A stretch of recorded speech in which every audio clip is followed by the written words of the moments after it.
Bien, queridos estudiantes, queridos alumnos, vamos a continuar, ¿no?, con nuestra clase el día de hoy para ir cerrando el tema de lo que es la civilización persa. En esta imagen vamos a encontrar un interrogante. Profesor,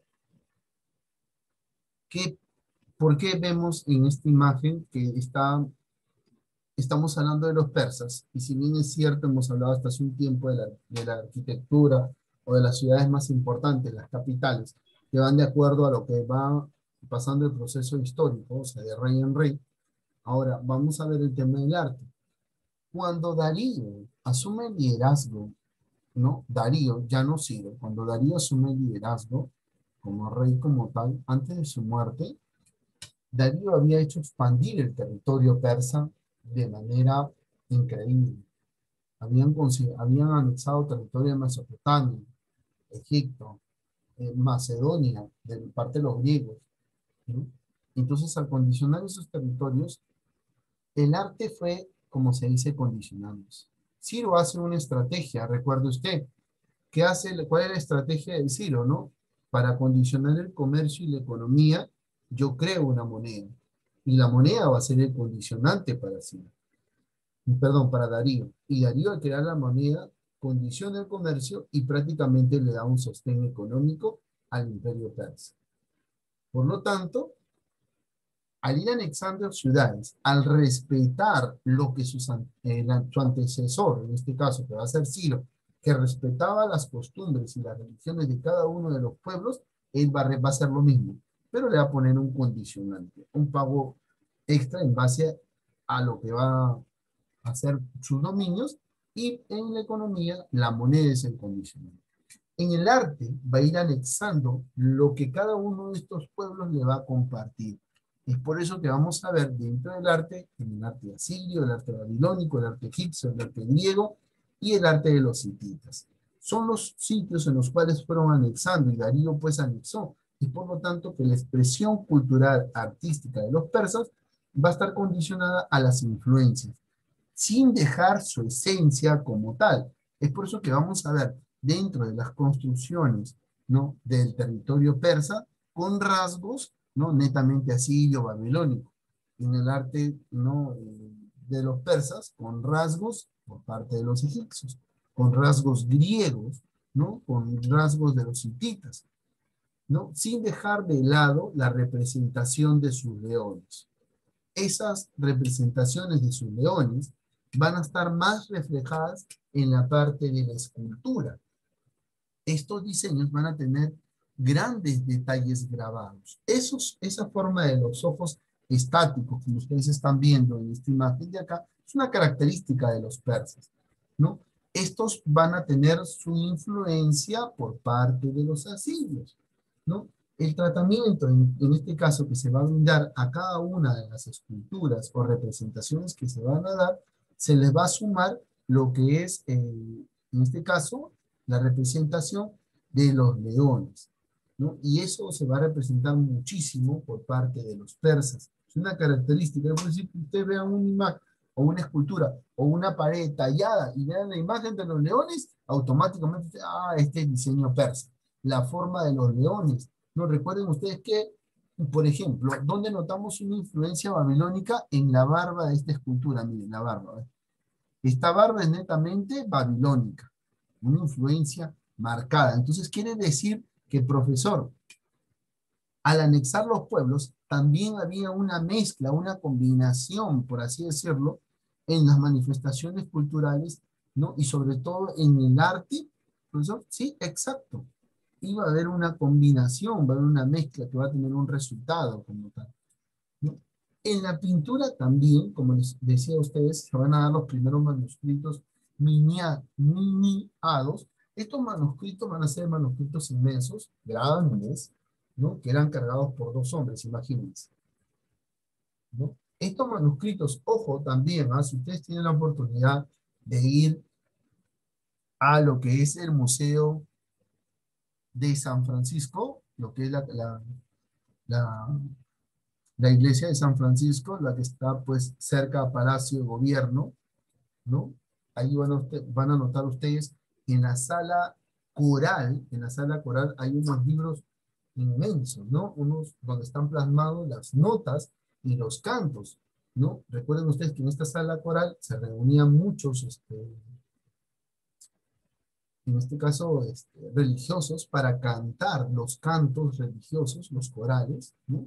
Y habían varios en esta sala, si tienen la oportunidad de visitar, van a darse cuenta, hay unos libros, también son libros niñados, ¿no? Libros inmensos que eran cargados por personas.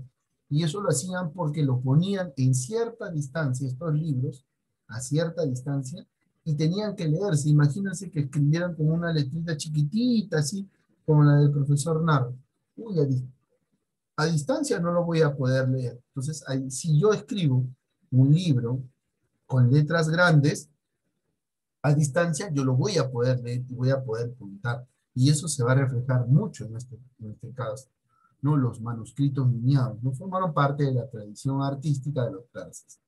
¿No? Este periodo va a ser muy importante. Ahora, este periodo también va a tener la influencia, ¿no? Sobre otra civilización, que van a ser los islámicos, en este caso, a recoger estas pinturas con características bien marcadas, ¿no? Y se van a hacer las copias, ¿no? Del Corán, ¿no? En letra cúfica, ¿no? Una letra muy marcada por parte de los árabes, ¿no? Un tipo de escritura, así como la escritura cuneiforme, que también va a influenciar en esta parte de la historia. A finales del siglo VII. También van a resaltar en la literatura. La literatura persa abarca un gran periodo cultural, 2500 años, ¿no? Ahora, para resaltar la cultura persa, tiene que haber manuscritos, ¿no? Y estos documentos van a estar considerados dentro del marco de los preislámicos, ¿no? Que se han podido, ¿no? Que se han condicionado y que solamente hay muy poco, pero se tiene, ¿no? Un registro de que también tuvieron una literatura, historias, cuentos en este caso, ¿no? Lo que va a resaltar, y aquí va a resaltar la lengua persa que floreció y sobrevive en algunos espacios o territorios, ¿no? Del territorio de Asia Central. En este caso.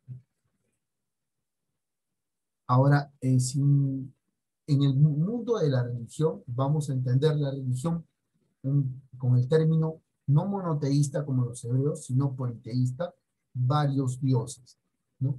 Ahora, el principal que va a dar el aporte a la religión que va a presentar o va a liderar esta religión politeísta, va a estar el Zoroastro, el que da, el que presenta. ¿Y quién es el que presenta? El Zoroastro, ¿no? Es el que predica. El hombre tenía la necesidad de actuar acorde a la justicia. Ahora, el Zoroastro establece, es el que presenta, el que da, él es el que da el carácter religioso, ¿no? En este caso, que va a presentar a la religión. Ojo, esta religión, en este caso, va a tener su propio nombre, ¿no? Porque el que lo presente va a ser, o el que predica, va a ser considerado el Zoroastro, que va a ser el personaje influyente, ¿no? Quien hacia el año 600, ¿no? Antes de Cristo, predicó en este territorio persa, ¿no? El Zoroastro, el que presenta la cosmovisión persa. Pero la religión se va a llamar, en este caso, el mazdeísmo, ¿no? El mazdeísmo. ¿Por qué se va a llamar el mazdeísmo? Porque la mayoría de sus dioses va a ser Ahura Mazda, el mazdeísmo. ¿Y quién era Ahura Mazda? Mazda Auda era el dios principal. ¿Como quién lo podemos comparar a Auda Mazda? ¿Ustedes han oído hablar de Zeus?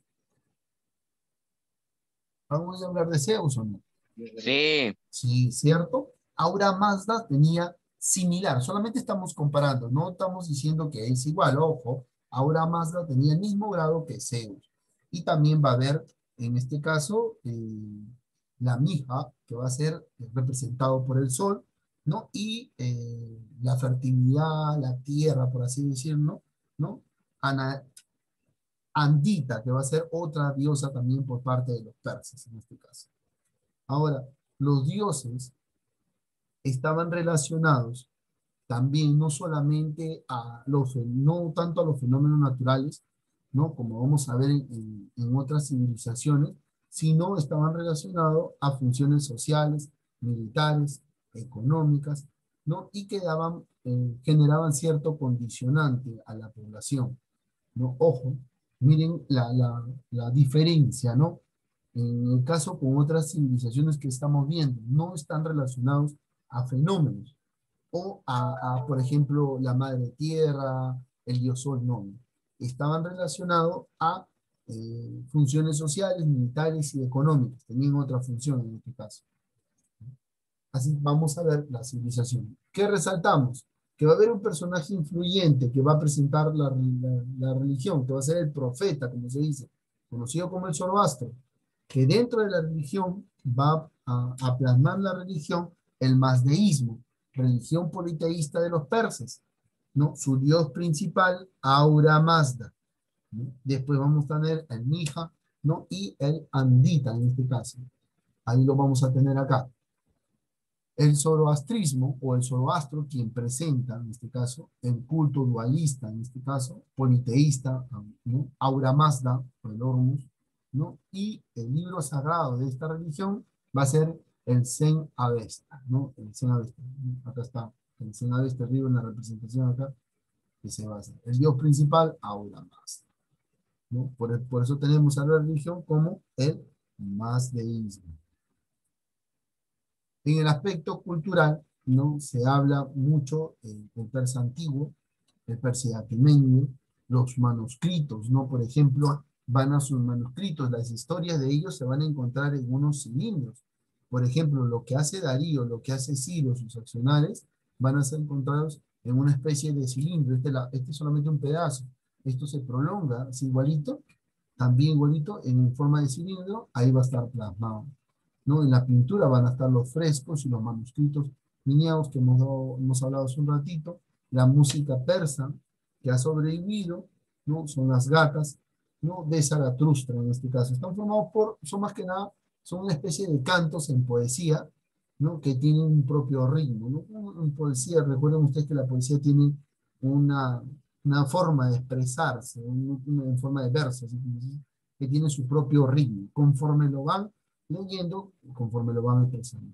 La educación persa se prolongaba hasta los 25 años, ¿no? Y se empezaba a los 7 años. Se ingresaba a la escuela pública y se consideraba parte de la propiedad del Estado. Hemos visto dos puntos muy importantes. Ahora, los persas van a presentar dos guerras muy importantes. Una de ellas van a ser la guerra, ¿no? El ejército persa va a estar compuesto por una serie de hombres que van a ser considerados, llamados los inmortales en un determinado tiempo de la historia. Estos hombres serían llamados así porque cada vez que uno moría, inmediatamente otro hombre de la reserva lo reemplazaba y se habían dado esa especialidad, esa posición, aparte que tenían estrategia de realizar la guerra a caballo con arcos. Era una especialidad por parte de los persas, los únicos que hasta el momento realizaban estas guerras. Así surgen las guerras médicas, llamadas también la maratón de las Termópilas, ¿no? En este pasaje. Esta historia se le conoce, en esta parte de historia, si ustedes han oído hablar de la película 300 o por ahí han escuchado hablar, que es una película que si bien es cierto, no tiene tanto la trascendencia histórica porque recuerden que ustedes, dos cositas, ahí se ve a los espartanos que están que pelean pues solamente con un escudo, con capa, que más adelante vamos a aprender y conocer también acerca de los griegos, ¿no? Pero que para este tiempo todos tienen un traje, todos tienen una armadura, no es que estén con el cuerpo de media cintura para arriba descubierto, no. Tienen su traje, su armadura. Y en el caso de los inmortales, era condicionado de que iban con 10.000 hombres y eran catalogados así. De los 10.000, uno moría, ya tenían un reemplazo. ¿No? Moría uno, saquen de la reserva, el que sigue, listo. Y todos tenían una misma característica, una misma armadura, por eso que decían, no, el de los inmortales, ¿no? Aparte que reclutan, tanto Darío como Jerjes reclutan soldados de diferentes territorios, ¿no? Con diferentes costumbres y formas de pelear. Y eso va a ser muy importante, y quiero que ustedes entiendan. Por lo tanto, el ejército de los persas va a ser un ejército bien marcado, muy peculiar en este caso. estaba compuesto por hombres firmes, puntuales, llamados los inmortales, ¿no? Estos hombres, cada vez que morían, como le dije, inmediatamente era reemplazado, ¿no? Los persas eran muy conocidos por el reclutamiento de tropas, que también les acabo de mencionar, que reclutaban diferentes soldados, diferentes ejércitos, y eso va a ser muy importante. Así, el gran imperio persa reclutó muchos soldados y con diferentes habilidades, pero una en peculiar que los hacía invencibles, la capacidad de poder estar a caballo y poder lanzar flechas en campo. Importante, porque hasta el momento no se visualizaba ese tipo, esa forma de realizar, esa forma de enfrentarse. Así se enfrentaron los persas en diferentes situaciones, teniendo como una de ellas las guerras médicas en este pasaje de las Termópilas. ¿Qué más podemos rescatar de esta civilización persa? Hemos hablado acerca de su cultura, hemos hablado acerca de su pintura, hemos hablado acerca también del ejército que pueda presentar, ¿no? Una característica muy importante. Hemos dado también un punto importante de que a veces las películas los representas como tal, ¿no? Pero entendamos que si no siempre todo lo que nos muestran es la realidad, ¿no? En este caso hay una error, como se dice en esa cultura. Ahora, un punto importante era que sí para mí siempre me gusta resaltar, era que la educación persa, ¿no? Ojo, empezaba a los 7 años y se prolongaba hasta los 25 años, ¿no? Ojo, y ingresaban a la escuela pública y se consideraba propiedad del Estado. Ni bien tú ingresabas, te consideraban parte. Ahora, esta enseñanza, ¿no? Que se aplicaba era muy importante, ¿no? Por lo tanto, los persas van a influenciar en el aspecto educativo sobre los griegos y los romanos. Profesor, ¿qué era más? No. ¿Qué es lo que pasa? Que al una cultura dominar a la otra, cuando los griegos dominan a los persas, ¿no? O en este caso, los macedonios, que también se enfrentaron, dominan, también optaban por anexar a aquellos que le veían, oye, esto está bien, hay que hacerlo nuestro. En una característica de estas civilizaciones, que cuando ejercían dominio iban anexando en este caso.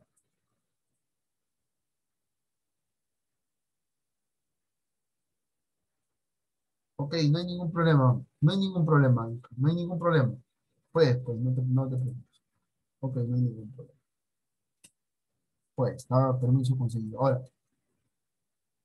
¿qué más podemos resaltar de esta civilización persa en detalle que hemos analizado el día de hoy?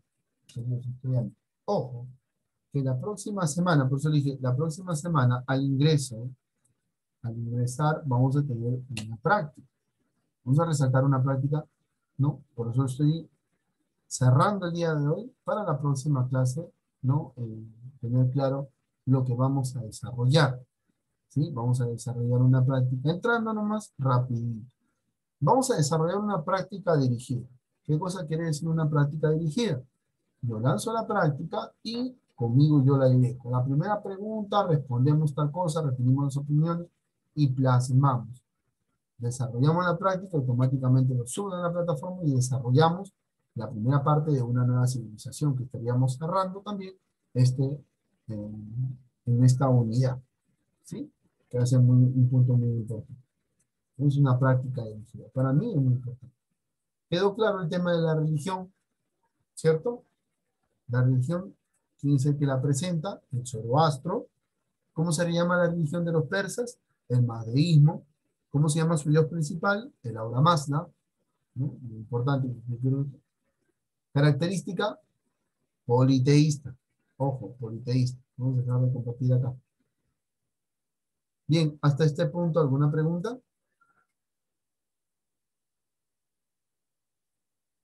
No, profe. ¿Ninguna? ¿Ninguna pregunta? Profe, Dime, Jimenita Calderón. la práctica que estaba hablando, ¿cuándo la va a tomar? La próxima semana, ¿no? Sí, la próxima semana. Es que lo que pasa es que ahorita, miren, cerramos, son 11 de la mañana y ahí tenemos 10 minutos. Si bien es cierto, yo puedo aplicar la práctica en 10 minutos, pero no, la voy a hacer dirigida, porque la van a hacer conmigo. Ahora, definitivamente voy a tener que mandar un mensaje en el transcurso de la semana, entre lunes y martes, para que ustedes sepan que el día viernes hay una práctica dirigida y que no pueden faltar. Con esta práctica vamos a subsanar aquellas notas que de repente a alguno le falten. ¿Me dejo entender? Si, digamos, durante este mes no presentaste una o dos tareas, con esta práctica dirigida, ya usted lo tiene ahí bien marcado, bien fundamentado. O sea, la práctica lo vamos a mandar al momento, ¿no? Ingresamos a sala, hacemos la dinámica, paso asistencia. Muchachos, recuerden, tenemos una práctica dirigida el día de hoy. Listo. Entonces, en base a ello, nosotros automáticamente aplicamos la práctica dirigida. No va a estar difícil, profesor, va Profe, a ser para marcar. Dime. profesor, ¿es un oral? No, es una práctica dirigida, Fabián. Vamos a dialogar para resolver la práctica. La vamos a resolver todos. Automáticamente la van a tener que hacer conmigo. Yo también voy a decir, a la primera pregunta, cómo desarrollar el examen que se toma, pero de otra manera diferente, dándole paso a que ustedes respondan lo que se acuerde. Por ejemplo, les puedo preguntar, la civilización persa fue una civilización en el aspecto religioso con característica, y de repente Luis Ernesto me dice, profesor, monoteísta, y Jean-Paul le dirá, no, porque fueron politeístas, creían en varios dioses. Ah, muy bien. Uno de los dioses importantes de los persas, no, va a ser, por ahí tú me dirás, Mija, y por ahí alguien de tu compañero me dirá, profesor, es Aura Mazda, pero sin dejar de lado que fue Zoroastro quien presenta la religión, quien va a ser su profeta, en este caso. ¿Está bien? Entonces hay que ir teniendo eso. Esa va a ser la forma de desarrollo. O sea, conmigo van a desarrollar la práctica. Por eso es práctica dirigida. ¿Está bien? ¿Sí? ¿Sí me dejo entender cuando hablo de una práctica dirigida para cada uno de ustedes?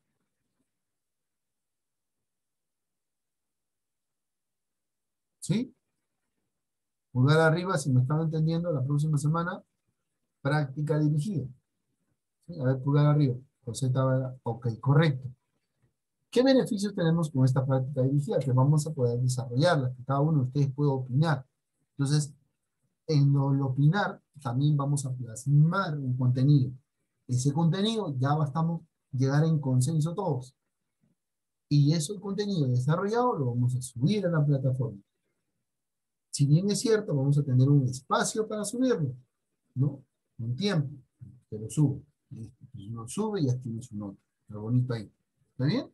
Antes de empezar la actividad que se viene. No por la premura de tiempo, por este aspecto que se está condicionando el horario, como se dice. Preguntas, queridos estudiantes. Acabamos de cerrar.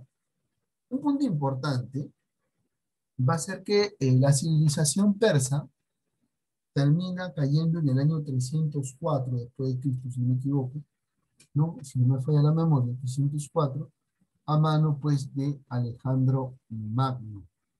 Termina condicionando la civilización persa, el gran imperio persa, y pasa netamente a la decadencia. Profesor, con Jerjes se ve la decadencia, ¿no? En este caso, de la civilización persa. Sí, es correcto. Con Jerjes se ve la última parte de esta civilización y lo que se está presentando. ¿Alguna duda, algún interrogante más? Ninguna. Muy bien. Corroboramos asistencia, por favor, que para mí se va a ser muy importante. Acá. Ancari está. Cáncer entró. Volvió a salir. Pero sí lo vi. Parromeque. Parromeque. Guamaní Nieto. Injante Castro. Presente. Presente. ¿Sí? Injante, ¿presente? Sí, profe. Ok. León Meléndez. León me parece haberlo Presente. visto. ¿Sí? Sí, también. Está bien. Y Vilela Solís. Vilela Solís. Vilela Solís. Zapata Ruiz. Presente, profesor. Solamente Vilela. Acá ya ponemos falta. Acá también. Muy bien, querido estudiante. Muy bien. ¿Quedó claro? ¿Alguna duda? ¿Una interrogante? Ninguna. Profesor, ninguna. Eric Cancel, si estás presente. ¿Dónde estás? Ah, ¿dónde estás? Ah, ya te vi.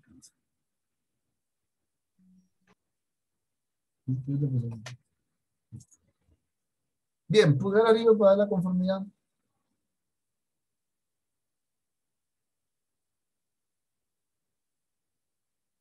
Listo, muy bien. Vamos a cerrar la clase y les voy a compartir algo acá, en este minuto 4 que tenemos, que se llama Reporteros de la Historia para fortalecer lo aprendido el día de hoy. Ahora sí. Bien, muchachos.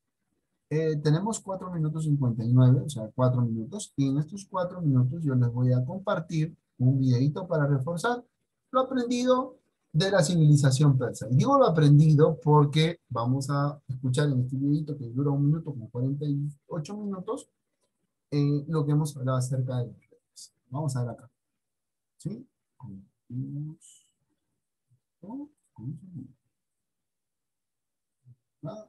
Y Los persas, un pueblo montañés. En las altas montañas que se alzan al norte de la Mesopotamia, vivía un pueblo de pastores llamados los persas. Durante siglos, este pueblo estuvo sometido por los vastos imperios que dominaron la Mesopotamia. Primero, vivieron bajo el yugo de los violentos asirios y luego vivieron a merced de los poderosos babilonios. Pero un día, hacia el año 550 antes de nuestra era, un hombre valeroso e inteligente llamado Ciro decidió cabalgar junto a su tropa de jinetes hacia el valle del río Éufrates y plantarse desafiante frente a las puertas de Babilonia, que era la ciudad más importante y codiciada de la época. Desde sus grandes murallas, los babilonios menospreciaron a ese pequeño grupo de guerreros que pretendían tomar por asalto la ciudad. Sin embargo, los persas, liderados por su gran comandante, lo consiguieron a punta de astucia y coraje. Ciro se convirtió en un gran rey, poderoso y respetado. Como sabía lo duro que había sido para su pueblo estar sometido a la dependencia de Babilonia, lo primero que hizo fue liberar a los demás pueblos y respetar sus religiones. Pero a cambio les exigió que dejara en manos de los persas la administración de sus territorios. Así fue como los judíos pudieron regresar a Jerusalén y reconstruir el templo de Salomón. Los descendientes de Ciro consolidaron el poderío persa. Esta nueva generación de gobernantes fue conocida como la dinastía Aqueménida y gobernaron a Persia durante los casi 300 años que duró su período de esplendor.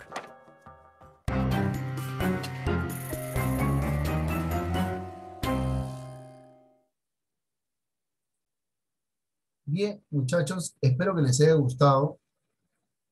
La trama se llama Reporteros de la Historia, así que ustedes también van a ser los próximos reporteros de la historia. Así que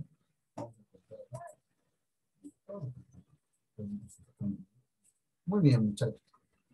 Bien, chicos, espero que les haya gustado la clase. La hemos cerrado con un video para que ustedes visualicen, cerrando la idea, mando. Ya saben, la próxima semana, lunes, tenemos práctica dirigida. De todas maneras, yo voy a comunicar mandándoles un mensaje para cada uno de ustedes para que tengan presente. Recuerden también que la práctica es dirigida, la vamos a desarrollar durante el desarrollo de clases. ¿Sí, Andreita Campos? Aquí se ríe. Ok, muchachos. Bien, pulgar arriba para cerrar sesión, muchachos. Y nos vemos la próxima semana. La próxima semana les prometo que ya vamos a cambiar la modalidad de las dinámicas. ¿Está bien? Ya, vamos a cambiar. Y vamos a entrar, ya no a quiz, vamos a entrar a uno nuevo que hemos encontrado por ahí, que espero que también les guste. ¿Está bien? Cuídense mucho. Que tengan un bonito fin de semana. Un abrazo fuerte en casa. Bon voyage.